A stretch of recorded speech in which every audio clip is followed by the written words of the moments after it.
कि श्री भगवान ने कहा, हे पृथा पुत्र, आप सुनो कि तुम किस तरह मेरी भावना से पूर्ण होकर और मन को मुझ में आसक्त करके योगाभ्यास करते हुए मुझे पूर्णतया संशय रहित जान सकते। ये भगवान कृष्ण को समझने का क्या तरीका है, कोई कैसे कृष्ण को समझ सकता है, इसके बारे में भगवान इस चैप्टर में बताने जा रहे हैं। तो इसीलिए ये जो चैप्टर है, ये यहीं से मतलब आप देखेंगे, ये यहीं से क्लियर हो जाता है कि ये चैप्टर्स महत्वपूर्ण है। मयि आसक्त मनः पार्थ योगम युञ्जन मदाश्रयेण असंशयं समग्रं मां यथा ज्ञास्यसि तत् शृणु। तुम सुनो, क्या चीज सुनो? तो तुम वह उस उस ज्ञान को सुनो जिसको समझ सुनने के बाद में क्या होगा, किस तरह से तुम मया आसक्त मनाह पार्थ, यदि अपने मन को मुझसे आसक्त कर लो और क्या करो, योगम युंजन मदाश्रय है, और इस तरह से योग में मेरे से युक्त हो जाओ, तो क्या होगा, असंशयम समग्र माम यथा ज्ञास्यसि तत् शृणु। तो यह कैसे कर पाओगे, किस तरह से तुम मुझसे आसक्त हो पाओगे, यह विधि मैं तुम्हें अभी बताने के लिए जा रहा हूँ।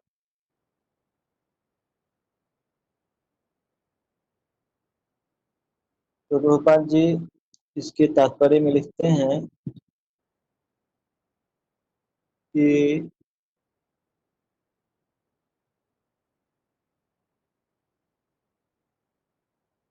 मैं महत्वपूर्ण चीजों को कवर करूंगा, बाकी तो बहुत कुछ बोलेंगे, तो कुछ कुछ महत्वपूर्ण चीजों को मैं कवर करूंगा। यहाँ पर प्रभुपाद जी बोलते हैं, लिखते हैं कि इस अध्याय में कृष्ण भावनामृत की प्रकृति का वर्णन हुआ है। कृष्ण समस्त ऐसों से पूर्ण है। ये तो पहले शुरू में कुछ सिनॉप्सिस है, शॉर्ट डिस्क्रिप्शन है।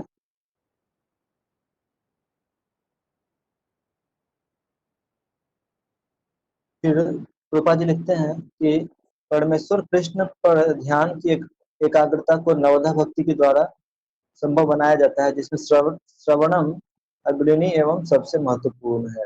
अगर भगवान अर्जुन से कहते हैं तत् श्रृणु मतलब मुझसे सुनो।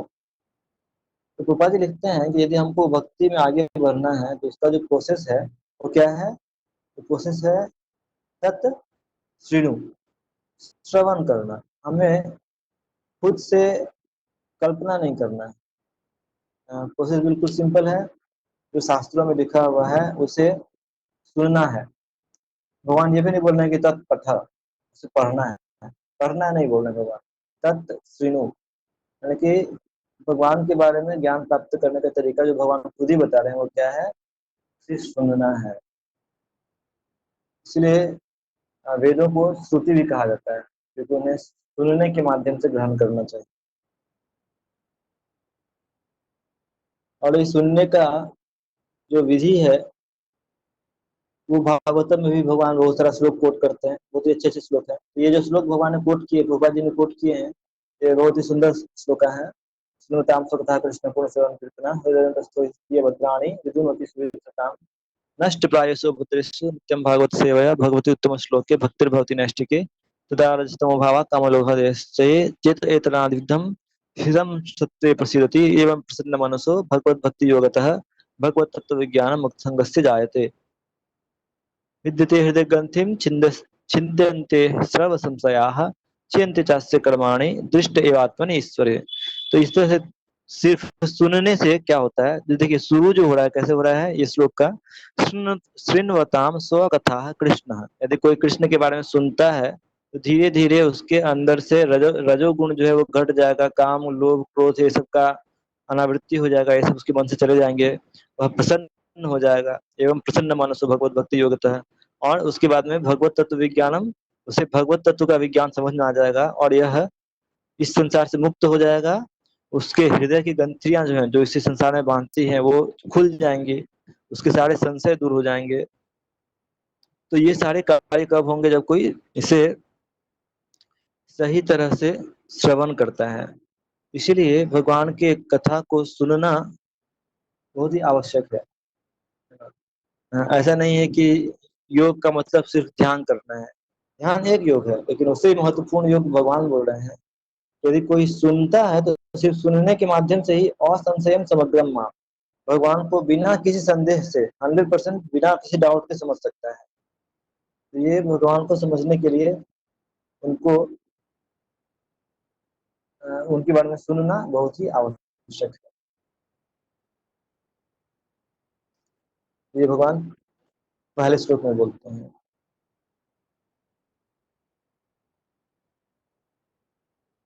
दूसरा श्लोक, ज्ञानं ते अहं सविज्ञानम् इदं वक्ष्यामि अशेषतः यज्ञात्वा नेह भूयन् भूयोऽन्यात् ज्ञातव्यम् अवशिष्यते। अनुवाद, अब मैं तुमसे पूर्ण रूप से व्यावहारिक तथा दिव्य ज्ञान कहूंगा। इसे जान लेने पर तुम्हें जानने के लिए और कुछ भी नहीं शेष रहेगा। अभी देखिए, भगवान पहले से ही बता दे रहे हैं कि भगवत गीता का ज्ञान यदि कोई समझ जाता है तो उसको और अधिक जानने के लिए कुछ बचता नहीं है, क्योंकि भगवान ने चुन चुन करके जितना भी चीज हमारे लिए आवश्यक है सबका सार रूप में भगवान ने, सिद्धांतिक रूप में भगवान ने भगवत गीता में बता दिया है। तो भगवत गीता का ज्ञान समझ लेने के बाद में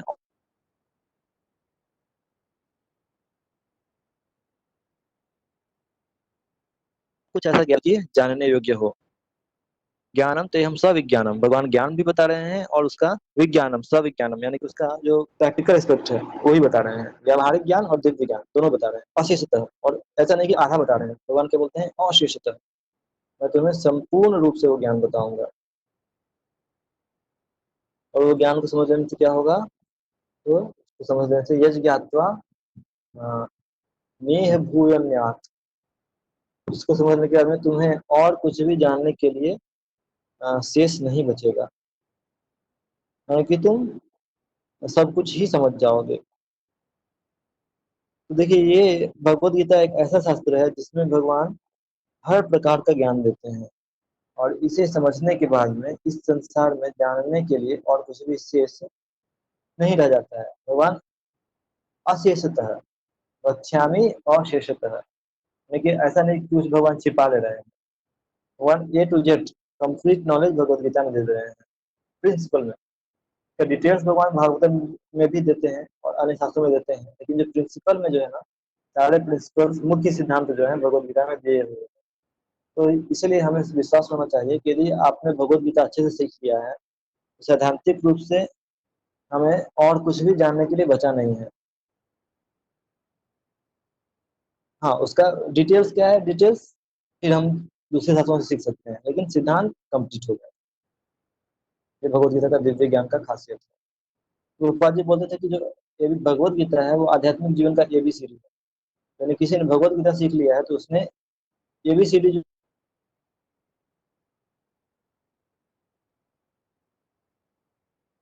देर तक पूरा सीख लिया है। एबीसीडी कुछ बचा नहीं उसका सीखने।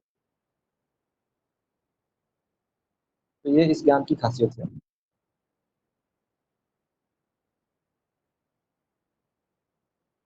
तीसरा कृष्ण श्लोक, वो ये भी हरे कृष्ण प्रभु।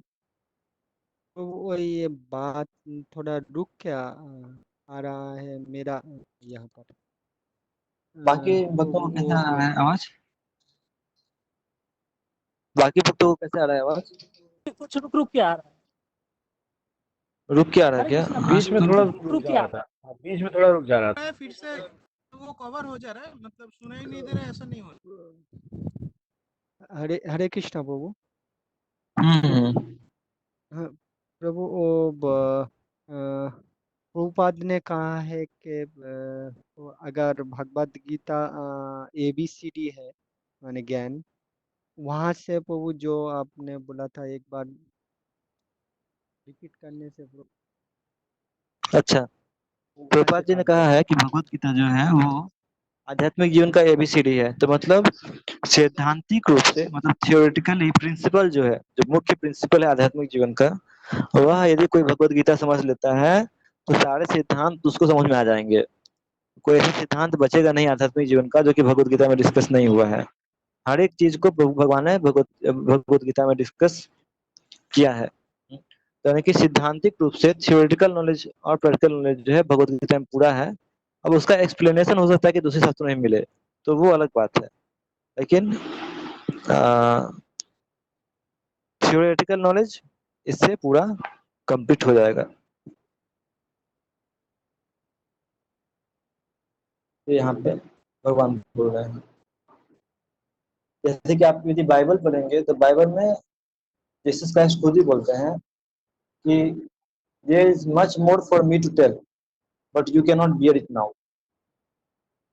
तो बाइबल में क्राइस्ट जो है वो अपने शिष्यों को बोलते हैं कि मैं तुम्हें और भी बहुत कुछ बताना चाहता हूँ, लेकिन तुम उतना अभी बर्दाश्त नहीं कर पाओगे, तुम उतना समझ नहीं पाओगे, तो इसलिए मैं अभी तुमको बता नहीं पा रहा हूँ।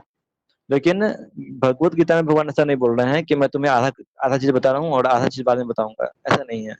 अशेषतः मैं आपको सब कुछ बता रहा हूँ, कुछ भी छुपाने की जरूरत नहीं है। तो ऐसा डिफरेंस क्यों आया? तो डिफरेंस इसीलिए आया कि जब जीसस क्राइस्ट जब प्रचार कर रहे थे, तो ऐसा नहीं कि उनको ज्ञान नहीं था, उनको भी पूरा ज्ञान था, लेकिन वो जिन लोगों को प्रचार कर रहे थे उनमें योग्यता नहीं थी। वो लोग तो मछुआरे थे, तो कुछ लोग चरवाहे थे, तो इन लोगों को कितना सिखाया जा सकता है? बहुत अधिक नहीं सिखाया जा सकता है। तो इसीलिए उन लोगों के लेवल में उनको जितना सिखाना संभव था उतना क्राइस्ट ने सिखाया। लेकिन जब भगवत गीता की बात आती है तो भगवत गीता में भगवान बोलते हैं कि अशेषतः कुछ भी छुपाने की जरूरत नहीं है। क्यों? क्योंकि अर्जुन अर्जुन में सारी योग्यताएं थी। अर्जुन पूर्ण संपूर्ण रूप से एक योग्य व्यक्ति थे, वह एक सभ्य व्यक्ति थे, वो एक चरवाहा नहीं थे, वो क्षत्रिय थे, जिन्हें बचपन से क्षत्रिय के रूप में ट्रेनिंग मिला था, जिनकी बुद्धि बहुत तीक्ष्ण होती है, जो कि जिनका कि मॉरल कैरेक्टर बहुत हाई होता है, उनका मॉरल कैरेक्टर बहुत हाई था और ये उन्होंने बहुत बार सिद्ध भी किया था। तो इसीलिए भगवान बोलते हैं कि अर्जुन, मैं आपको अशेषतः साफ सब कुछ बता दूंगा, कुछ छुपा के नहीं रखूंगा। जबकि बाइबल में भगवान ऐसा नहीं करते हैं, क्राइस्ट ऐसा नहीं करते हैं। तीसरा श्लोक भी बहुत महत्वपूर्ण है, तो इसे आप रिपीट कर सकते हैं और ये आप एकदम प्रैक्टिकली देख भी सकते हैं कि कैसे होता है। मनुष्याणाम सहस्रेषु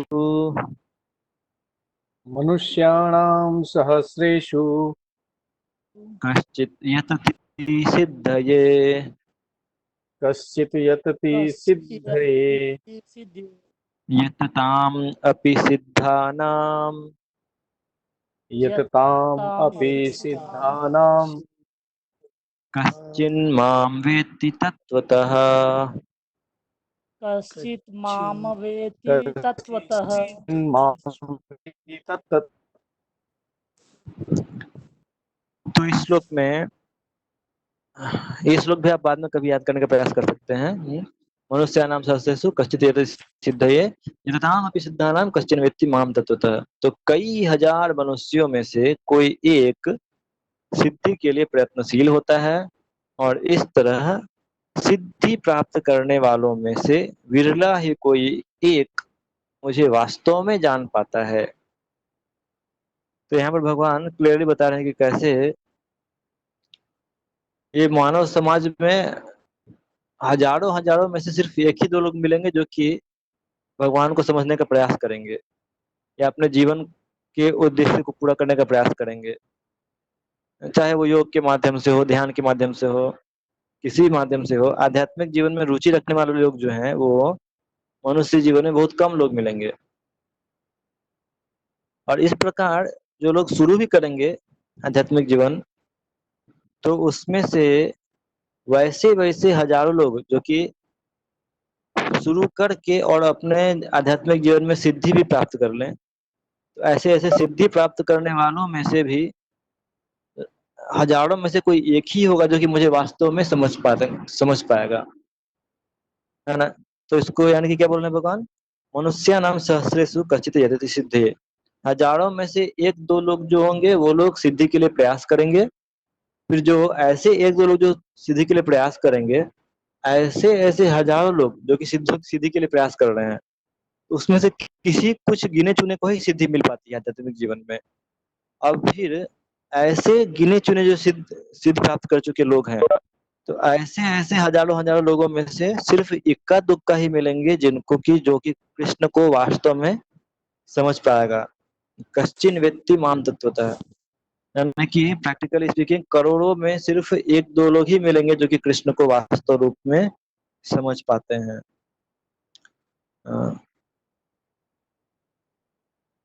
तो ये आप प्रैक्टिकली देख भी सकते हैं कि कैसे अपने समाज में देखिए चारों तरफ नजरें घुमा करके, तो अपने समाज में आखिर कितने लोग हैं जो कि कृष्ण को समझने के लिए प्रयास करते हैं या फिर आध्यात्मिक जीवन के लिए प्रयास करते हैं।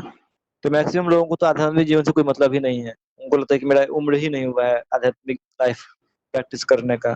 तो मैक्सिमम लोग तो आध्यात्मिक जीवन से कुछ लेना देना ही नहीं है। अब मान लीजिए कि 100 में से 5 लोग प्रयास करते भी हैं, तो वो बहुत समय में ऐसे ऐसे जो प्रयास करते भी हैं तो अनेक समय में क्या होता है कि वो लोग गलत लोगों के चक्कर में पड़ जाते हैं और वास्तव में वो लोग आध्यात्मिक जीवन में कुछ भी प्रगति नहीं करते हैं। अब मान लीजिए कि कुछ लोग जो हैं जो कि सही रास्ते पे चलते हैं, लेकिन वो लोग भक्ति का रास्ता न लेकर के कुछ अन्य रास्ता ले लेते हैं। मान लीजिए कि कोई योग के रास्ते पर चलने लगा या कोई ज्ञान के रास्ते पर चलने लगा, तो वैसे वैसे लोग हजारों हजारों लोग जो कि योग या ज्ञान के रास्ते पर चल रहे हैं, तो बहुत ही कम मिलेंगे जिनको कि वास्तव में सिद्धि प्राप्ति रहती है। तो सिद्धि को प्राप्त करने के लिए अनेक लोग जैसे कि अभी भी हिमालय में रहते हैं, लेकिन बहुत कम लोगों को वास्तव में एक्चुअली सिद्धि मिल पाती है। सिद्धि मतलब जनरली देखेंगे कि अलग अलग लोगों की सिद्धि अलग तरह की हो सकती है। तो कुछ लोगों को अष्ट सिद्धि रहती है, जैसे कुछ लोग हैं जो कि साइज में बड़ा हो सकते हैं, साइज में छोटा हो सकते हैं, अन्य प्रकार की सिद्धि होती है।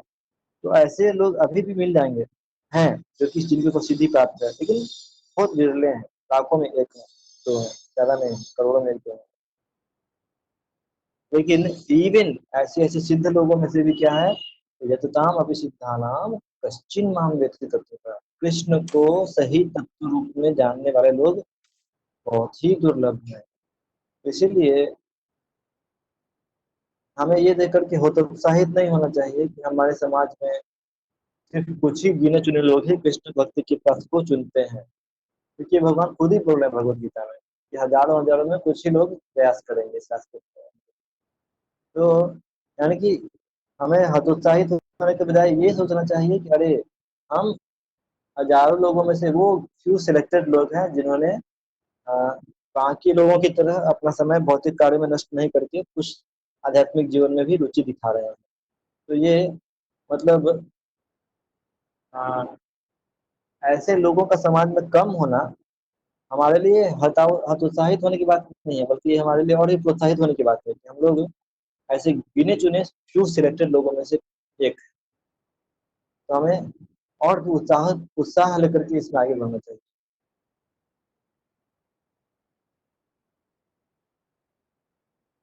देखिए कृष्ण को तत्व से समझना बहुत कठिन भी नहीं है, आसान ही है।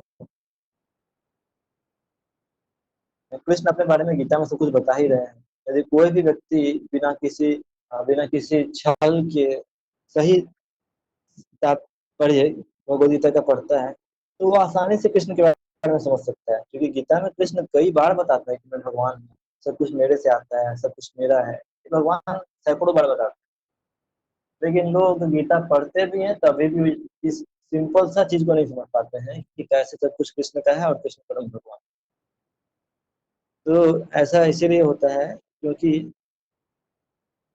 वे माया के द्वारा मोहित हो जाते हैं।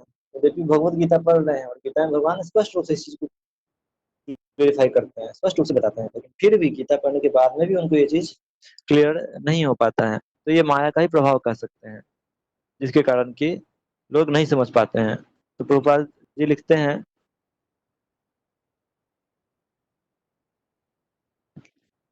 मोह्यंती यत् सूरयः, बड़े बड़े देवता लोग भी भगवान कृष्ण को समझने के विषय में मोहित हो जाते हैं, वो नहीं समझ पाते हैं ठीक से। बड़े बड़े देवता और मुनि और ऋषि वो लोग भी कृष्ण को सही से नहीं समझ पाते हैं। अतः भगवान की भक्ति के बिना कोई कृष्ण को तत्वतः नहीं जान सकता है ना। यदि कृष्ण को समझना है सही तरीके से तो उसके लिए भक्ति करना पड़ेगा। भक्ति को छोड़ करके भगवान को समझने का कोई दूसरा रास्ता नहीं है। यदि कोई ज्ञान के मार्ग से कृष्ण को समझना चाहे तो वो मुश्किल है। ध्यान ज्ञान कर्म इन रास्तों से कृष्ण को समझना संभव नहीं है। सिर्फ और सिर्फ भक्ति के माध्यम से ही कोई कृष्ण को समझ सकता है। तो इसीलिए प्रभुपाद जी ने एक श्लोक कोट किया है कि कैसे हम कृष्ण को समझ सकते हैं। तो प्रभुपाद जी ने एक श्लोक कोट किया है, ये भक्ति रसा में सिंधु से है, ये लास्ट तरफ में ये श्लोक आता है। ये भी बहुत ही महत्वपूर्ण श्लोक है, आप लोग धीरे धीरे इसको भी याद करने का प्रयास कीजिए। अतः श्री कृष्ण नाम आदि न भवेत ग्राह्यम इंद्रियैः सेवोन मुखे ही जिह्वादौ स्वयं एव स्फुरति अतः। तो अतः श्री कृष्ण नाम आदि, अतः इसलिए श्री कृष्ण के नाम इत्यादि को न भवेत ग्राह्यम इंद्रिय, कोई अपने इंद्रियों के द्वारा ग्रहण नहीं कर सकता है। यानी कि हमारी जो भौतिक इंद्रियां हैं, आंख कान नाक ये सब चीज, जीवा, इसके द्वारा, भौतिक इंद्रियों के द्वारा हम लोग कभी भी भगवान का नाम जप नहीं कर सकते हैं। तो सेवन मुख्य ही जिह्वादौ स्वयं एव स्फुरति अधः। यदि कोई भगवान का सेवा करता है, सेवोन्मुख रहता है, यानी कि सेवा करने की इच्छा रखता है, तो क्या होगा? और ये सेवा शुरू कैसे होती है? तो जिह्वा दो, जिह्वा से शुरू होती है। यदि कोई भगवान का सेवा करने का इच्छा रखेगा और वह सेवा जो कि जिह्वा से शुरू होती है, तो स्वयं एव स्फुरति अतः, तो भगवान स्वयं अपने आप को प्रकाशित करते हैं। यानी कि हम अपने प्रयास के द्वारा सिर्फ भगवान को कभी नहीं समझ सकते हैं। अतः श्री कृष्ण नाम आदि न भवेत ग्राह्यम इंद्रिय, क्यों? क्योंकि ये भगवान इंद्रियों के द्वारा नहीं समझे जा सकते हैं। न भवेत ग्राह्यम इंद्रिय, इंद्रियों के द्वारा ग्राह्य नहीं है भगवान। तो भगवान का नाम जो है, हरे कृष्णा कृष्ण कृष्णा हरे हरे, हरे राम राम राम हरे हरे, तो ये नाम भी यद्यपि हम जप करते हैं, लेकिन अतः श्री कृष्ण नाम आदि न भवेत ग्राह्यम इंद्रिय है, तो वास्तव में हम अपने भौतिक इंद्रियों के द्वारा इन नाम का जप भी नहीं कर सकते हैं। तो फिर हम लोग क्या कर रहे हैं? हम लोग जप कर रहे हैं वो क्या चीज है? हम लोग जो भगवान का नाम का जप करते हैं, जिस मंत्र का जप कर रहे हैं वो क्या है? तो वो वास्तव में अभी जो हम जिस मंत्र का जप करते हैं, तो वो वास्तविक नाम है भी नहीं, वो शुद्ध नाम नहीं है, उसको बोलते हैं अपराध युक्त नाम। जिस तरह से मान लीजिए कि घी, तो घी मतलब शुद्ध घी, शुद्ध देसी गाय का शुद्ध घी, उसको घी बोलते हैं। लेकिन यदि कोई डालडा उठा करके लेके आए, तो देखने में घी जैसा लगता है, लेकिन वो घी है नहीं। तो वैसे ही हम लोग जो नाम जप करते हैं, तो वो घी नहीं है, वो घी जैसा दिखता है लेकिन घी है नहीं। क्योंकि वो अपराध युक्त नाम है, वो प्योर नाम नहीं है, प्योर चीज नहीं है। लेकिन फिर भी हम नाम जप करके भगवान को दिखाते हैं कि हम सेवोन्मुख हैं, यानी कि हम इच्छा प्रकट करते हैं भगवान के सामने में कि हम आपका सेवा करना चाहते हैं। तो भगवान जब इस तरह से देखते हैं कि हम सेवोन्मुख हैं, और इस प्रकार की इच्छा कैसे प्रकट करते हैं हम लोग? तो सेवोन्मुख ही जिह्वा दो, जिह्वा से शुरू करके। तो हमारा जो सेवा है भगवान का, वो जिह्वा से शुरू होता है। तो जिह्वा जो है वो दो कार्य करती है, एक तो हम लोग जिह्वा के द्वारा प्रसाद ग्रहण कर सकते हैं, और दूसरा हम लोग जिह्वा के द्वारा भगवान का नाम का जप करते हैं। तो इन दो कार्यों के माध्यम से हम भगवान को यह एक अपना सिंसियरिटी दिखाते हैं कि हे भगवान, हम आपका सेवा करना चाहते हैं। और जब हमारी सेवा से भगवान प्रसन्न होंगे, तो क्या होगा तब? सेवन मुख्य ही जिह्वा दो स्वयं ये स्फुरति है, तब कृष्ण का नाम स्वयं को प्रकाशित करेगा। हम अभी जो नाम जप कर रहे हैं वो वास्तव में प्योर नाम नहीं है, वो तो बस एक नाम जैसा दिखता है, लेकिन प्योर नाम नहीं है। लेकिन जब हम अपनी सेवा करने के प्रयास से भगवान को प्रसन्न करेंगे, तब एक दिन भगवान वो शुद्ध नाम को प्रकट करते हैं, स्वयं एव स्फुरति।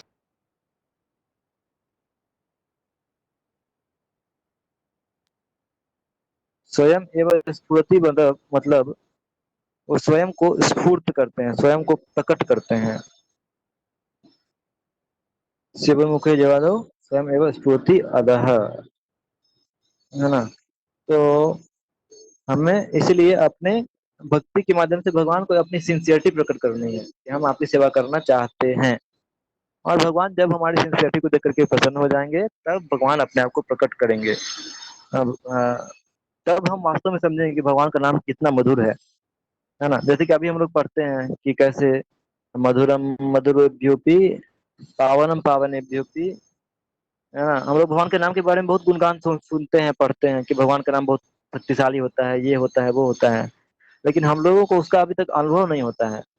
तो क्यों नहीं होता है? क्योंकि हम लोग अभी शुद्ध नाम जप नहीं करते हैं। हम लोग जो नाम जप कर रहे हैं वो अशुद्ध होता है।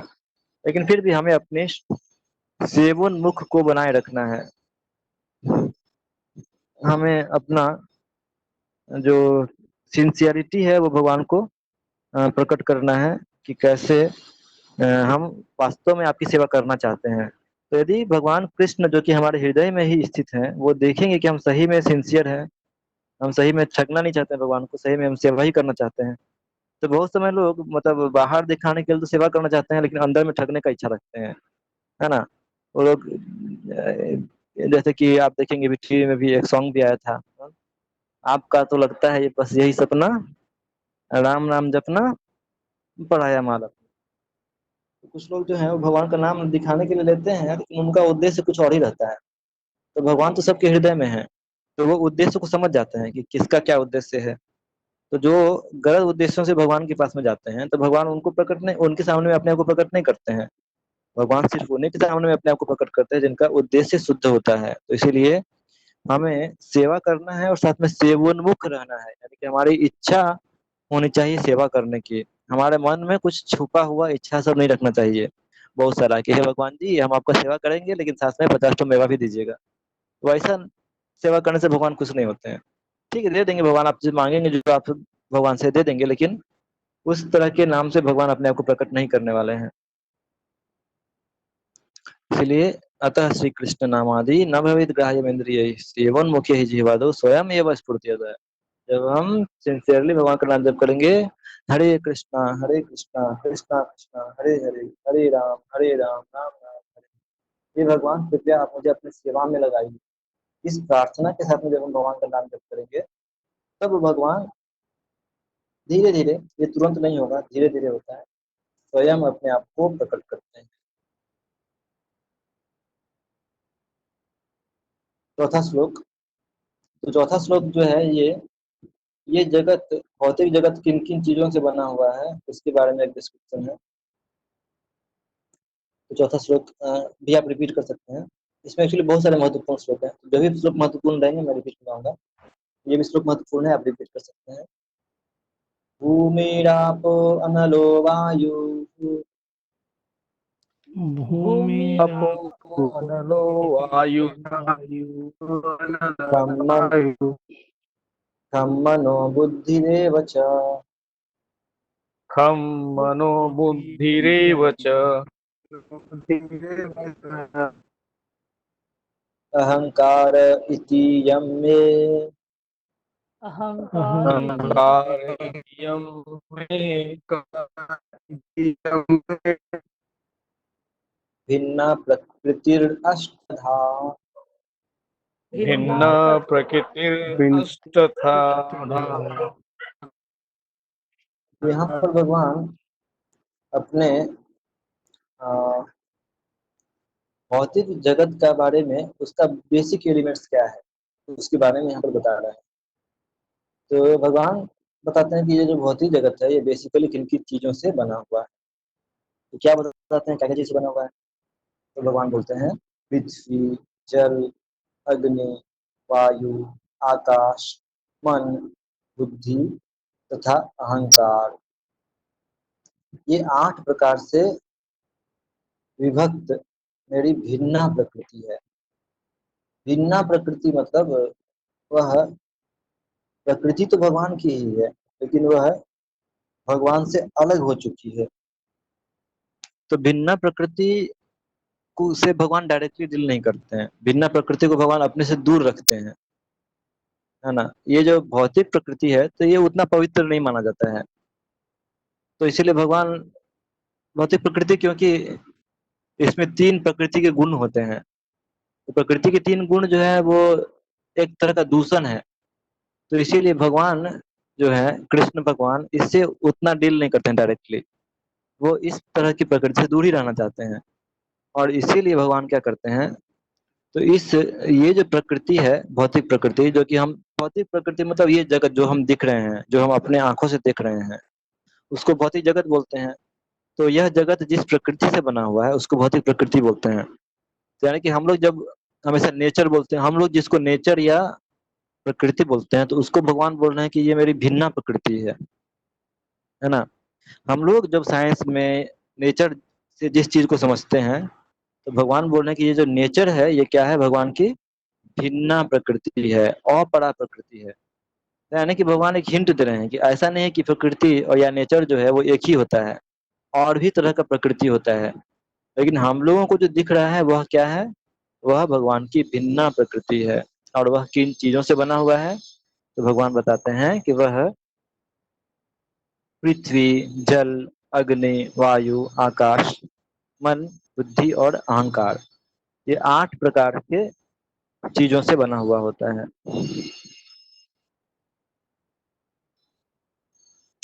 तो अभी इसमें जो पृथ्वी है, जो पहले 5 चीजें हैं, पृथ्वी, जल, अग्नि, वायु, आकाश, इसको स्थूल बोलते हैं या विराट चीज बोलते हैं। स्थूल है मतलब इनमें से आप, जैसे कि पृथ्वी है, तो पृथ्वी मतलब कोई भी सॉलिड चीज, तो पृथ्वी का अनुभव हम लोग कर सकते हैं थोड़ा बहुत। जल मतलब लिक्विड, लिक्विड का भी अनुभव हम लोग कर सकते हैं। अग्नि है, अग्नि का भी अनुभव हम लोग कर सकते हैं। वायु है, वायु का अनुभव हम लोग कर सकते हैं। और आकाश हम लोग को ऐसे समझ सकते हैं कि कोई भी चीज जो जगह घेर रहा है तो वो आकाश है, इसका अनुभव हम लोग कर सकते हैं। लेकिन जो नेक्स्ट 3 चीजें हैं, मन, बुद्धि और अहंकार, इनको हम लोग, ये सूक्ष्म चीजें हैं, ये स्थूल नहीं है। सूक्ष्म मतलब, स्थूल मतलब जो हमको दिख सकते हैं या जिसका अनुभव किया जा सकता है। सूक्ष्म है मतलब इसका अनुभव करना थोड़ा कठिन है, वो दिखेगा ही नहीं। तो इसीलिए तो जो साइंटिस्ट लोग होते हैं, तो साइंटिस्ट लोग जनरली खाली यही पहले 5 चीजों से ही डील करते हैं, पृथ्वी, अग्नि, जल, वायु, आकाश, इसी से डील करते हैं। उनको, साइंटिस्ट को ये 3 जो सूक्ष्म चीजें हैं उसके बारे में पता ही नहीं होता है। लेकिन जो साइकोलॉजिस्ट होते हैं उनको कम से कम मन के बारे में पता होता है। उनको पता होता है कि मन जो है वो कुछ अलग चीज होता है, वो शरीर से अलग होता है। लेकिन मटेरियल साइंटिस्ट ये सब बातचीत में विश्वास नहीं रखते हैं। लेकिन भगवत गीता साफ साफ बता रहा है कि ये 5 चीजें हैं जो कि स्थूल चीज शरीर को बनाती हैं, और 3 चीजें हैं जो सूक्ष्म शरीर को बनाती हैं, जिनका नाम है मन, बुद्धि और अहंकार। तो ये सब सांख्य है। सांख्य मतलब संख्या का गिनना, है ना। ये एक तरह का सांख्य ही है ये भी, संख्या करके इस भौतिक जगत के चीजों को गिनना ही, किन की चीजों से बना हुआ है। तो ये जो है भगवान की भिन्ना प्रकृति है ना। इसको भिन्ना प्रकृति हम कैसे समझ सकते हैं, तो प्रभुपाद जी एक उदाहरण देते थे। तो जैसे कि मान लीजिए कि प्रभुपाद जी बोलते थे कि मान लीजिए कि अभी मैं बोल रहा हूँ, ठीक है। तो मान लीजिए कि आप कभी कभी, सपोज कीजिए कि मैं न्यू अलीपुर में, जब कभी कभी सेम चीज न्यू अलीपुर में बोलते रहता है, आप मेरे सामने में होते, ठीक है। यदि आप सामने में बैठ करके सुन रहे हैं, तो उसको बोले कि आप जो शब्द सुन रहे हैं वो क्या है, वो डायरेक्ट है। वो साउंड आप क्या सुन रहे हैं, डायरेक्टली सुन रहे हैं, वो भिन्न नहीं सुन रहे हैं, है ना।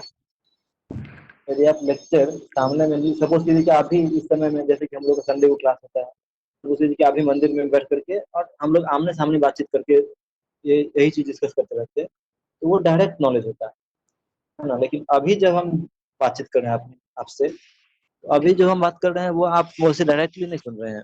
आप एक भिन्न स्थान पर बैठे हुए हैं, और भिन्न स्थान पर बैठ करके मेरा जो शब्द है वो भी आपको डायरेक्टली नहीं पहुंच रहा है, वो भिन्न भिन्न शब्द है। मतलब वो, यद्यपि शब्द मैं जो बोल रहा हूँ वही चीज आपके आपके पास से पहुंच रहा है, लेकिन एग्जैक्टली मेरे मुख से जो शब्द निकल रहा है तो वो शब्द तो नहीं पहुंच रहा है, उसका एक कॉपी जो है वो आपके पास से पहुंच रहा है।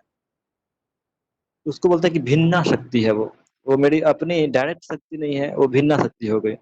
इस तरह के एग्जाम्पल, उदाहरण से गोपा जी समझाते थे कि भिन्ना प्रकृति जो है वो भगवान का डायरेक्ट, यदि यदि भी शक्ति भगवान का ही है, लेकिन भगवान उसे डायरेक्टली डील नहीं करते हैं। उसका डीलिंग वो क्या करते हैं, तो भगवान भगवान विष्णु को सौंप देते हैं। जो 3 विष्णु अवतार होते हैं, कारणोदक्षाय विष्णु, गर्भोदक्षाय विष्णु, क्षीरोदक्षाय विष्णु, ये 3 विष्णु अवतारों को भगवान इस भिन्ना प्रकृति से डीलिंग करने के लिए छोड़ देते हैं, खुद उतना डायरेक्टली डील नहीं करते हैं। तो यही कारण है कि जब भी वेदों में, अब देखिए जो वेद हैं, तो वेद तो जनरली अधिक से अधिक इसी जगत के बारे में बताया गया है। वेदों के बारे में, वेदों में आध्यात्मिक चीजों के बारे में इतना नहीं है। वेद जनरली इसी जगत के बारे में है। तो आपने सेकेंड चैप्टर में पढ़ा भी था, त्रिगुणान विषयान वेदान निस्त्रो गुण्यो भवार्जुना। हे अर्जुन, ये जो वेद है ये 3 गुणों के बारे में अधिक चर्चा करते हैं। तो ये 3 गुण कहाँ पाए जाते हैं? तो ये 3 गुण तो भौतिक भौतिक जगत में पाए जाते हैं, आध्यात्मिक जगत में नहीं पाए जाते हैं। तो ये जो वेद है ये इस जगत के बारे में बहुत अधिक चर्चा करते हैं। और इस जगत में क्या होता है, तो इस जगत में कृष्ण डील ज्यादा करते ही नहीं है। वो बोलते हैं, ये तो मेरा भिन्ना प्रकृति है, मेरा सेपरेटेड है, हम उससे थोड़ा दूर रहते हैं, उसमें डायरेक्टली डील नहीं करते। लेकिन और यहाँ का कार्यभार क्या करते हैं, तो यहाँ का कार्यभार वो 3 जो विष्णु हैं उनको दे देते हैं। नहीं तो फिर अन्य जो देवताएं हैं, देवता हैं, ब्रह्मा जी हैं, शंकर जी हैं, इंद्र, चंद्र, वरुण, वायु, अग्निदेव, इन सबको ये सब दायित्व छोड़ सौंप दे देते हैं और खुद पर्सनली उतना डायरेक्टली डील नहीं करते हैं। तो इसीलिए जब आप वेद पढ़ेंगे तो वेदों में भगवान का, कृष्ण का उतना वर्णन नहीं आता है, बहुत कम वर्णन है। वेदों में आप पढ़ेंगे यदि, तो कोई पढ़ता है तो वेदों में जैसे कि ब्रह्मा जी का बहुत वर्णन मिल जाएगा, शंकर जी का बहुत वर्णन मिल जाएगा, इंद्र जी का बहुत वर्णन मिल जाएगा, इवन विष्णु का भी वर्णन मिल जाएगा अधिक। लेकिन कृष्ण का वर्णन डायरेक्टली नहीं मिलेगा ज्यादा, क्योंकि कृष्ण इस जगत से ज्यादा डील ही नहीं करते हैं। वो उसको बोलते हैं ये मेरा भिन्ना प्रकृति है, मेरे से अलग है, ये दूर रहे, तू मेरे से दूर रहे या फिर मैं ही तेरे से दूर रहूंगा, क्योंकि इसमें बहुत गंदगी है, कंटामिनेशन है। तो कृष्ण भगवान डायरेक्टली इस जगह से ज्यादा डील नहीं करते हैं और इसीलिए भगवान इसको भिन्ना प्रकृति बोलते हैं। तो इसीलिए वेदों में कृष्ण भगवान का नाम डायरेक्टली ज्यादा नहीं आता है, बहुत ही कम जगह आता है। और यही कारण है कि अधिकांश जो वैदिक पंडित होते हैं तो वो लोग समझते हैं कि चूंकि वेदों में कृष्ण का नाम ज्यादा आ ही नहीं रहा है, बहुत विरला ही आता है, इसीलिए उन लोगों को लगता है कि भगवान जो है सो इंद्र ही है, या फिर भगवान जो है सो ब्रह्मा है, या फिर भगवान शिव है। इस तरह की धारणा वो लोग बना लेते हैं। उनको ये नहीं पता है कि भगवान चूंकि इस जगत में डील ही ज्यादा नहीं करते हैं, तो इसीलिए उनका नाम इस जगत के लिए कम आता है। तो ये बोलेंगे कि ऐसा कैसे हो गया, तो मैं आपको एक उदाहरण से समझाता हूँ। जैसे कि मान लीजिए कि हम्म,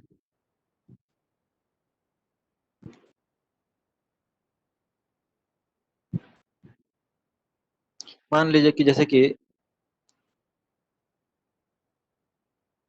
हम्म, आप कोई न्यूज पेपर खोलिए, ठीक है, और न्यूज पेपर में बहुत सारा न्यूज रहता है। तो मान लीजिए कि एक ऐसा न्यूज पेपर में एक पार्टिकुलर पन्ना रहता है जिसमें कि पूरा सिटी के बारे में चर्चा होता है ना।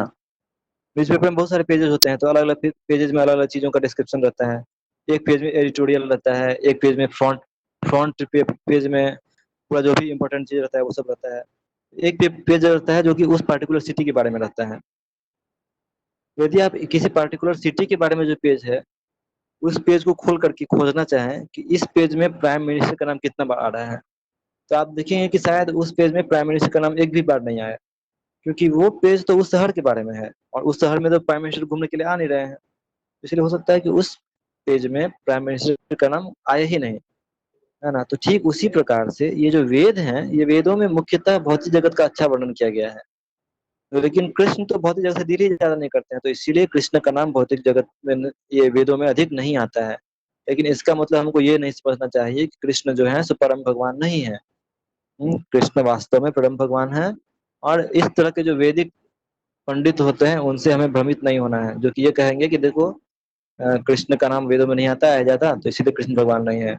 हमें समझना चाहिए कि वेद भौतिक प्रकृति से डीलिंग के लिए बनाया गया है, और भगवान भौतिक प्रकृति को अपनी भिन्ना प्रकृति मानते हैं, अपना निजी प्रकृति मानते भी नहीं है। अरे यार ये बेकार का है, ये मतलब उनके लिए ये गया गुजरा हुआ चीज है। भौतिक प्रकृति यानी कि भिन्ना है, दूर रहे मेरे से, उससे ज्यादा दिल नहीं करते हैं, तो इसीलिए उनका नाम नहीं आता है। तो इसलिए हमको उससे भ्रमित नहीं होना है। जो लोग ये बोलते हैं कि वेदों में क्यों नहीं आता है नाम, वेदों में भी आता है लेकिन ज्यादा नहीं आता है, क्योंकि उससे डील भगवान नहीं करना चाहते हैं डायरेक्टली। भगवान वो सब दायित्व देवताओं को दे देते हैं कि तुम लोग डील करो, तुम ही लोग देखो यहाँ का काम काम वगैरह, मुझे यहाँ से ज्यादा कुछ लेना नहीं है। तो भगवान कहाँ रहते हैं, प्रश्न उठेगा। यदि भगवान इस जगत से डील नहीं करते हैं तो भगवान का अपना प्रकृति कौन सा है? यदि ये प्रकृति भगवान का भिन्न प्रकृति है और उससे दूर का प्रकृति है, तो भगवान का अपना पास का प्रकृति कौन सा है? तो इस चीज का उत्तर भगवान नेक्स्ट श्लोक में देते हैं, तो वो भी आप रिपीट कर सकते हैं। अपरेयम् इतस्त्वन्याम्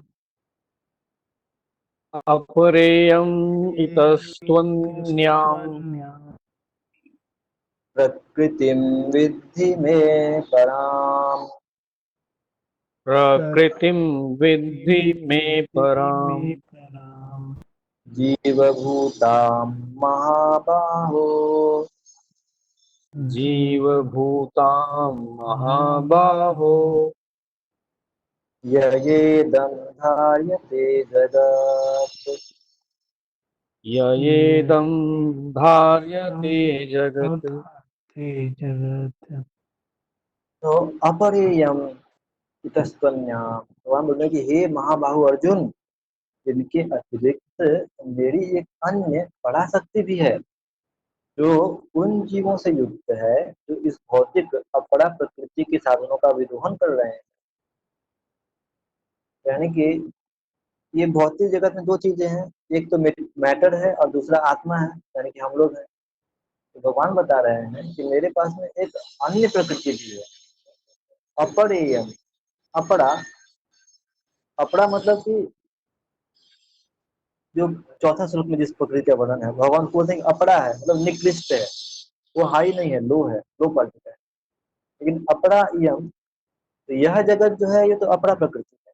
लेकिन इतः, इतः मतलब इसको छोड़ करके, इसके अतिरिक्त, अपरा यम यानी कि इस भौतिक प्रकृति को छोड़ करके, तू, तू मतलब लेकिन, तो हे अर्जुन तुम समझ लो कि ये जो भौतिक प्रकृति है इसको छोड़ करके तो प्रकृति विद्धि में पड़ा, तो अन्य, तो अन्य मतलब क्या, एक अन्य। ये भौतिक प्रकृति को छोड़ करके एक अन्य प्रकृति भी है।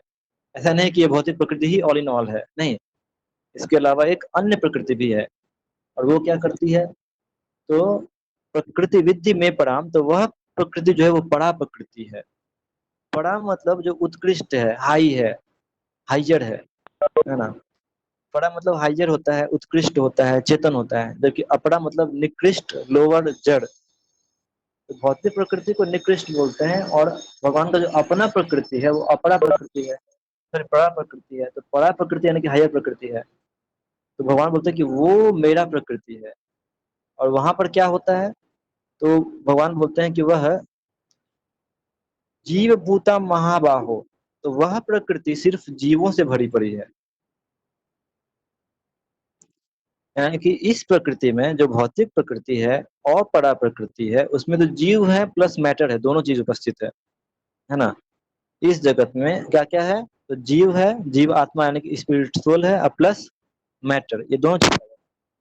भगवान इंफॉर्मेशन दे रहे हैं कि भगवान की परा प्रकृति में क्या मिलेगा, परा प्रकृति में सिर्फ और सिर्फ क्या मिलेगा, अ, अ, जीव भूतान, यानी कि वहां पर में मैटर नहीं मिलेगा, वहां पर क्या मिलेगा, सिर्फ स्पिरिट मिलेगा। तो ये भगवान की परा प्रकृति का नेचर है ना।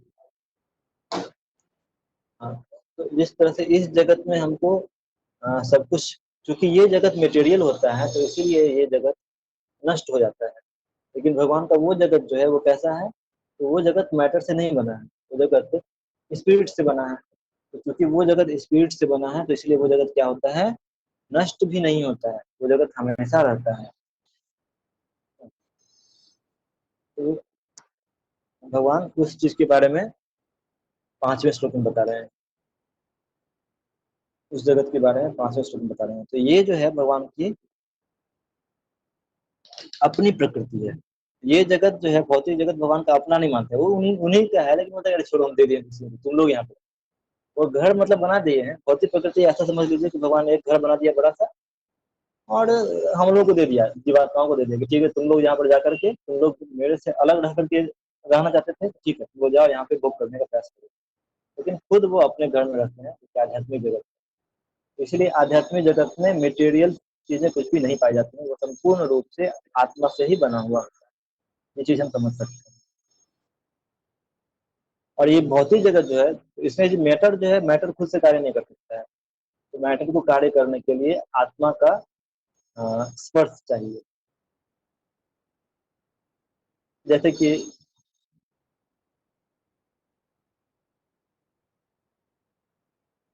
जब तक कोई व्यक्ति इस जगत में कार्य नहीं करेगा तब तक कुछ कुछ भी चेंज नहीं हो सकता है। इस जगत में कुछ भी होने के लिए मैटर जो है ना, उसको मैटर जड़ होता है, तो वो खुद से कुछ नहीं कर सकता है, उसको कोई स्पिरिट जो है वो डील करता है, जिसके बाद से यहाँ पर कुछ कार्य हो सकता है।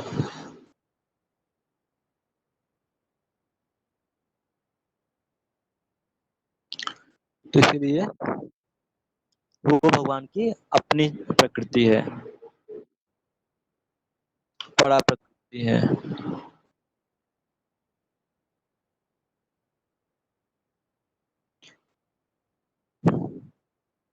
छठा श्लोक।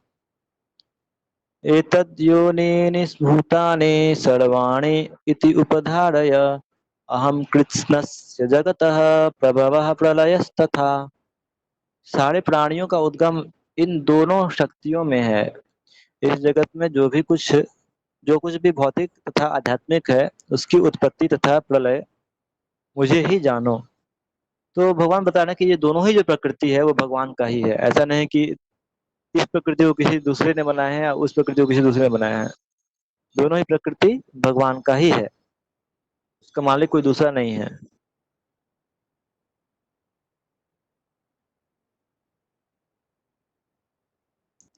सातवां श्लोक। सातवां श्लोक भी इंपॉर्टेंट श्लोक है, और मुझे लगता है कि ये श्लोक तो कम से कम मैंने हर हर जगह डिस्कस किया था। तो अभी बस मैं समरी दूंगा, क्योंकि मैंने इस श्लोक को सब जगह ही डिस्कस किया है मोटा मोटी। मत्तः परतरम, इसको रिपीट कर सकते हैं और याद करने का प्रयास कीजिए।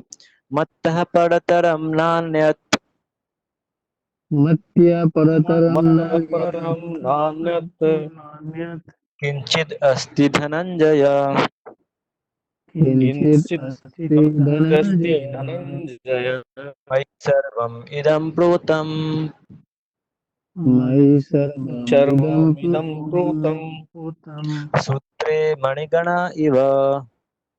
सूत्रे सूत्रे मणिगणा इव। अभी देखिए, आप देखिए सातवें चैप्टर में आप देखेंगे कैसे भगवान डायरेक्टली अब अपने बारे में बताना शुरू करते हैं। छठे चैप्टर तक भगवान अपने बारे में बहुत कुछ ज्यादा नहीं बता रहे थे, थोड़ा बहुत बताए थे, लेकिन अब सातवें चैप्टर में डायरेक्टली भगवान सब कुछ बताना शुरू करते हैं। भक्ति योग है तो भक्ति योग में भगवान सब कुछ बताना शुरू करते हैं। भगवान इसमें साफ साफ बोल रहे हैं कि हे धनंजय, मुझसे श्रेष्ठ कोई सत्य नहीं है। जिस प्रकार मोती धागे में गुंथे रहते हैं, उसी प्रकार सब कुछ मुझ पर ही आश्रित है। तो इस पर हमने बहुत बार चर्चा की है पहले भी, और आशा है कि आप लोगों को याद भी होगा कि कैसे जिस प्रकार से मोतियां आपस में जुड़ी रहती हैं एक माले में, तो आपको मोतियों के माले में मोतियां दिखेंगी लेकिन धागा नहीं दिखता है। लेकिन जैसे ही हम ये देखते हैं कि मोतियां आपस में जुड़ी हुई हैं, एक दूसरे से बिखर नहीं रहे हैं, इसका मतलब सिंपल सा निकलता है कि इसे कोई ना कोई धागा कनेक्ट कर रहा है। तो ठीक उसी प्रकार से इस संसार में हम जो भी चीज आपस में देख रहे हैं, आसपास में देख रहे हैं, वो सब चीजें एक बिखरे हुए मोतियों की तरह हैं।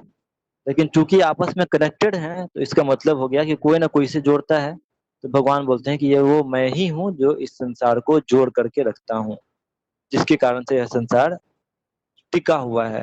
तो ये सब कुछ, ये पूरा संसार है वो कृष्ण के शक्ति पर ही टिका हुआ है। और भगवान बोलते हैं कि मत्तः परतम नान्यत। तो बहुत लोग बोलते हैं कि भगवान कृष्ण भगवान, इसका क्या प्रमाण है? तो ये प्रमाण है, मत्तः परतरम नान्यत। भगवान खुद बोल रहे हैं कि मुझसे बढ़कर के कोई सत्य नहीं है। तो कम से कम यदि कोई भगवत गीता को सत्य मानता है, तो उसको ये बात तो स्वीकार करना पड़ेगा कि भगवान कृष्ण से बढ़कर के कोई सत्य नहीं है, वही सबसे परम भगवान है। वही आध्यात्मिक जगत के भी सृष्टि करता है, भौतिक जगत के भी सृष्टि करता है। और सारा संसार जो है वो उन्हीं पर टिका हुआ है, जिस तरह से मोतियां माले के धागे पर टिकी रहती हैं। कोई कोई एक उदाहरण दे सकते हैं आप में से? मैंने इसको पर चूंकि बहुत बार डिस्कस किया था, तो मैं अब आपसे पूछूंगा, आप लोगों से पूछूंगा, कोई एक उदाहरण देकर के आप इस श्लोक को समझा सकते हैं कि कैसे सब कुछ भगवान पर टिका है?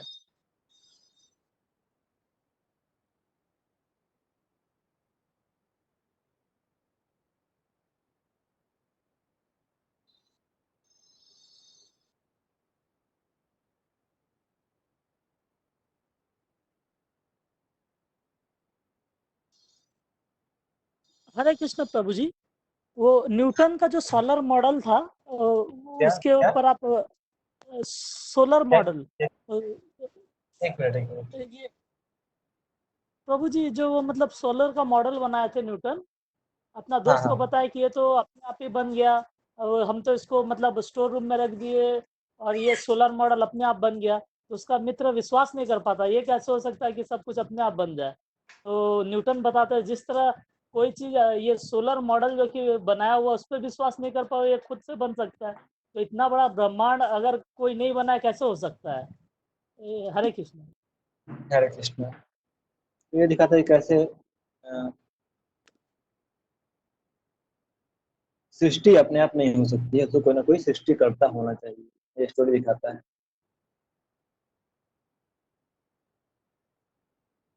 इस संसार में आप देखेंगे कि सब कुछ एक दूसरे से कनेक्टेड रहता है। जैसे फूड साइकिल है, तो फूड साइकिल में सब कुछ एक दूसरे से कनेक्टेड है। यदि कोई एक भी चीज गायब हो जाएगा तो फूड साइकिल बहुत डिफिकल्ट हो जाता है, अंतर आ जाता है। जैसे कि कार्बन डाइऑक्साइड है, उसी का एक साइकिल है।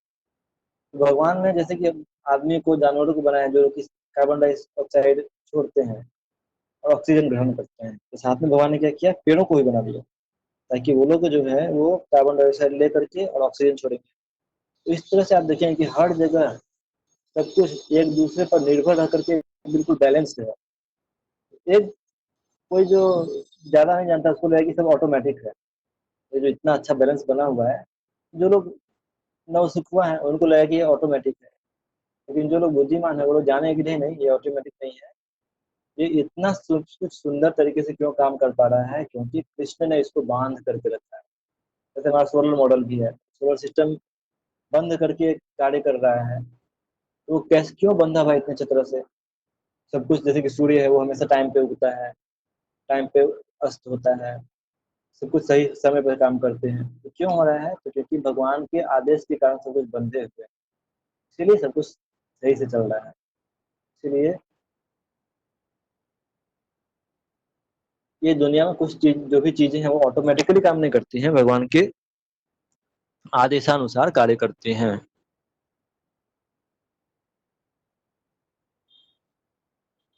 ओके, तो शुरू के 7 श्लोकों में किसी को कुछ प्रश्न है?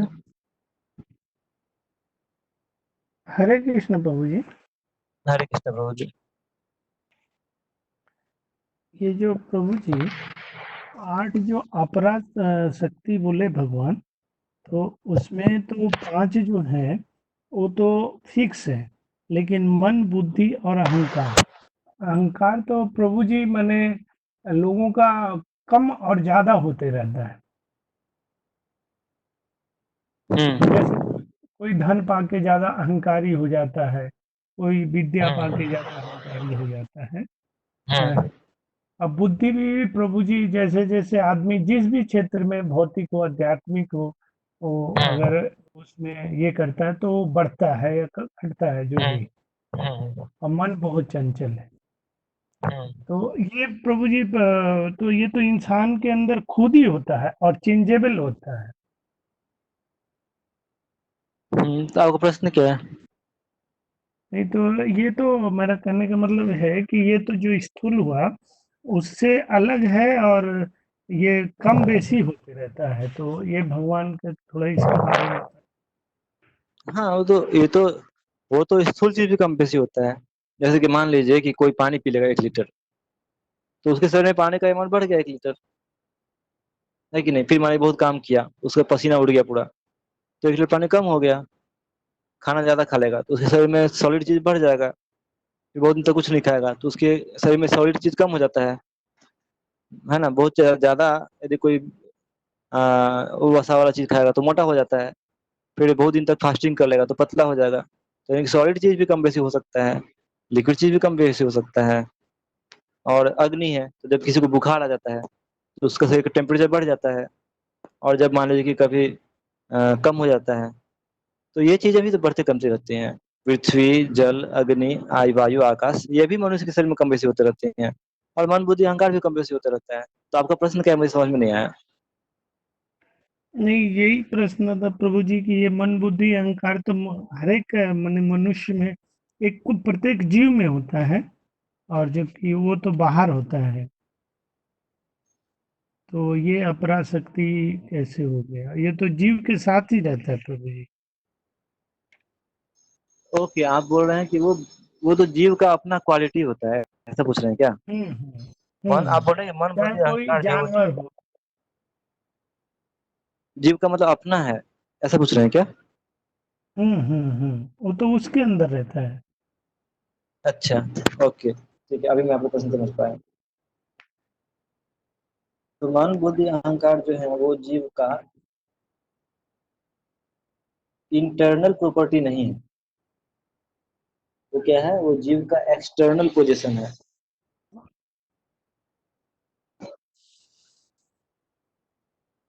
जो आत्मा होती है, तो आत्मा के पास में भी अपना एक मन बुद्धि अहंकार होता है। लेकिन हाँ, अभी जब हम भौतिक प्रकृति में हैं तो यहाँ पर क्या होता है कि वहां पर में जो मन बुद्धि अहंकार है वो भौतिक है। वह उसके आध्यात्मिक मन बुद्धि अहंकार को कवर कर लेता है और ये भौतिक कार्य करवाता है उससे। और ये जो मन बुद्धि अहंकार है ये आत्मा के साथ में एक नहीं है। ये उसके ऊपर में एक तरह का पर्दा जैसा है, एक तरह का आवरण जैसा है ना। आत्मा जो होता है वो इस मन बुद्धि अहंकार से अलग होता है। ठीक है, आत्मा इस मन बुद्धि अहंकार से एक नहीं होता है। तो जब हम जब किसी की मृत्यु होती है तो मृत्यु के समय में क्या होता है कि पृथ्वी, जल, अग्नि, वायु, आकाश, ये 5 चीजों से बना हुआ पार्थिव शरीर जो था वो तो इधर ही रह जाता है। और आत्मा क्या करता है? तो आत्मा, तो जो पृथ्वी, जल, अग्नि, वायु, आकाश, इसके इस शरीर को स्थूल शरीर बोलते हैं, तो स्थूल शरीर इधर ही रह जाता है। लेकिन आत्मा जो है वो सूक्ष्म शरीर के साथ में, जो कि मन बुद्धि अहंकार से बना हुआ है, उस शरीर के साथ में क्या करता है? तो इस मृत शरीर से बाहर निकल करके एक दूसरे शरीर में चला जाता है। तो यानी कि उस दूसरे शरीर में जब वो एंट्री करता है तो उसका मन बुद्धि अहंकार जो है वो पिछले शरीर वाला ही रह जाता है। पिछले शरीर में जो उसका मन बुद्धि अहंकार था वही चीज नए शरीर में कैरी होता है। लेकिन फिर भी इसका मतलब ये नहीं है कि वो मन बुद्धि अहंकार जो है वो आत्मा का इंटरनल पार्ट है, नहीं। वो आत्मा का ऊपर में एक कवरिंग है, एक पर्दे के तरह उसको ढक करके, पकड़ करके, जकड़ करके रखा है ना। तो इसीलिए, और मुक्ति जब हम लोग बोलते हैं तो मुक्ति का मतलब यही होता है। मुक्ति का मतलब होता है कि यदि कोई आत्मा अपने आत्मा को इस मन बुद्धि और अहंकार के बंधन से बाहर कर ले, तब उसको बोलते हैं कि उसने मुक्ति प्राप्त कर ली, है ना। देखिए, मृत्यु और मुक्ति दोनों में यही अंतर है। मृत्यु के समय में क्या होता है कि व्यक्ति को स्थूल शरीर से छुटकारा मिलता है, यानी कि पृथ्वी, जल, अग्नि, वायु, आकाश, इन 5 तत्वों से बना हुआ जो स्थूल शरीर है, उस शरीर से तो छुटकारा मिल जाता है। लेकिन मृत्यु के समय में मन बुद्धि अहंकार से बना हुआ जो सूक्ष्म शरीर है उससे छुटकारा नहीं मिल पाता है, वो उसमें तब भी बंधा रहता है और वो उसको अगले शरीर तक लेके जाती है। लेकिन मुक्ति में क्या होता है? तो मुक्ति में व्यक्ति को स्थूल शरीर से भी छुटकारा मिल जाता है और मन बुद्धि अहंकार से निर्मित सूक्ष्म शरीर से भी छुटकारा मिल जाता है। और उस समय में आत्मा अपने शुद्ध रूप में आ जाता है, उसमें कोई पर्दा नहीं रहता है, कोई आवरण नहीं रहता है। तो उसी को बोलते हैं, वो जो है सो प्योर आत्मा है ना। तो अब उस शुद्ध, तो ऐसा नहीं है कि शुद्ध आत्मा के पास में अपना कुछ आंख नहीं है, अपना कान नहीं है। शुद्ध आत्मा के पास में सब कुछ है, आंख, कान, नाक, जिह्वा, जो भी कुछ चाहिए होता है, सारी सारी इंद्रियां भी हैं, उसके पास में भी मन है। लेकिन हम जिस मन बुद्धि अहंकार की बात कर रहे हैं वो भौतिक मन बुद्धि अहंकार है। तो ये भौतिक मन बुद्धि अहंकार जो है सो एक आवरण है, वो आत्मा का अपना प्रॉपर्टी नहीं है, आत्मा का इनहेरेंट चीज नहीं है, आत्मा से बाहर का चीज है। और उसी से हमको जो आध्यात्मिक जीवन है, जब हम भक्ति कर रहे हैं तो भक्ति का उद्देश्य भी यही है कि हमको कैसे अपने मन बुद्धि अहंकार से छुटकारा पा करके अपने आत्मा को मुक्त कर ले और कृष्ण की सेवा में लग जाएं। तो जब हम कृष्ण की सेवा करते हैं आध्यात्मिक जगत में, तो आध्यात्मिक जगत में मन बुद्धि अहंकार वाला शरीर नहीं जाता है, वो तो इधर ही छूट जाता है। आध्यात्मिक जगत में सिर्फ और सिर्फ आत्मा जाता है, क्योंकि आध्यात्मिक जगत में मैटर है ही नहीं, वहां पर सिर्फ स्पिरिट है। तो ये मैटर जो है, मन बुद्धि अहंकार, ये इधर ही रह जाएगा और आत्मा अपने शुद्ध रूप में, आध्यात्मिक रूप में उधर जाता है। समझ में आ रहा है? अच्छा, हरे कृष्ण प्रभु जी। हरे हम कृष्णा। अगर भक्ति करेंगे तो ठीक है, अहंकार प्रभु जी खत्म हो जाएगा या बहुत कम हो जाएगा, माने खत्म हो गया जो भी है, कम हो जाएगा। लेकिन जैसे मन है, मन पहले मान लीजिए कि प्राकृतिक जगत में लगा हुआ था, वो चेंज होके आध्यात्मिक जगत में लग जाएगा, लेकिन मन तो रहेगा ही प्रभु जी। बुद्धि जो है जैसे प्राकृतिक चीज पाने के लिए जहाँ हम लगा रहे थे, उसको आध्यात्मिक चीज पाने में लगाएंगे, लेकिन बुद्धि तो रहेगा प्रभु जी। केवल माने ये चेंज हो जाएगा। देखिए, मैं वही बोल रहा हूँ कि हमारा मन रहेगा, लेकिन अभी हम जिस मन को यूज कर रहे हैं ना, वो भौतिक है, वो भौतिक जगत का एक तत्व है। अभी हम जिस मन को यूज कर रहे हैं वो भौतिक जगत का क्या है, एक तत्व है। अभी हम जिस बुद्धि को यूज कर रहे हैं वो भौतिक जगत का एक तत्व है। तो जब हम मुक्ति प्राप्त करते हैं तो उस समय में ये तत्व जो भौतिक जगत का तत्व था, ये इधर ही छूट जाता है, ये हमारे साथ में नहीं जाता है। लेकिन मन का अपना भी, जो आत्मा है, आत्मा का अपना भी मन है जो कि प्योर होता है। तो हमारी इच्छा शेष नहीं होती है, लेकिन वह मन जो है वो आध्यात्मिक मन होता है। तो वह मन कभी भी भौतिक भोग का इच्छा नहीं करता है, वो हमेशा आध्यात्मिक इच्छा ही रखता है। तो हम उस मन के साथ में आध्यात्मिक जगत में जाते हैं। लेकिन यह जो भौतिक मन जिसके द्वारा हम अभी सोच रहे हैं, तो यह भौतिक मन जो कि हमें ढक करके रखा है, हमें जकड़ के रखा है, ये भौतिक मन इधर ही छूट जाएगा और ये भौतिक बुद्धि इधर ही छूट जाएगा। हम जब भगवत धाम जाएंगे तो सिर्फ आत्मा के रूप में जाएंगे, और आत्मा का अपना सब कुछ होता है, मन भी होता है, बुद्धि भी होता है, अहंकार भी होता है। तो आत्मा का अहंकार क्या होता है कि मैं कृष्ण का दास हूँ, ये आत्मा का अपना अहंकार है। लेकिन हम लोग इस जगत में क्या करते हैं, तो हम लोग ने उसके ऊपर से एक झूठा अहंकार एक्सेप्ट कर लिया है कि मैं ये शरीर हूँ। तो हमारा जो ये झूठा अहंकार है ये इधर ही छूट जाएगा, और हम अपने ओरिजिनल जो अपना प्योर अपना अहंकार था आत्मा का, उस अहंकार के साथ में आध्यात्मिक जगत में जाएंगे।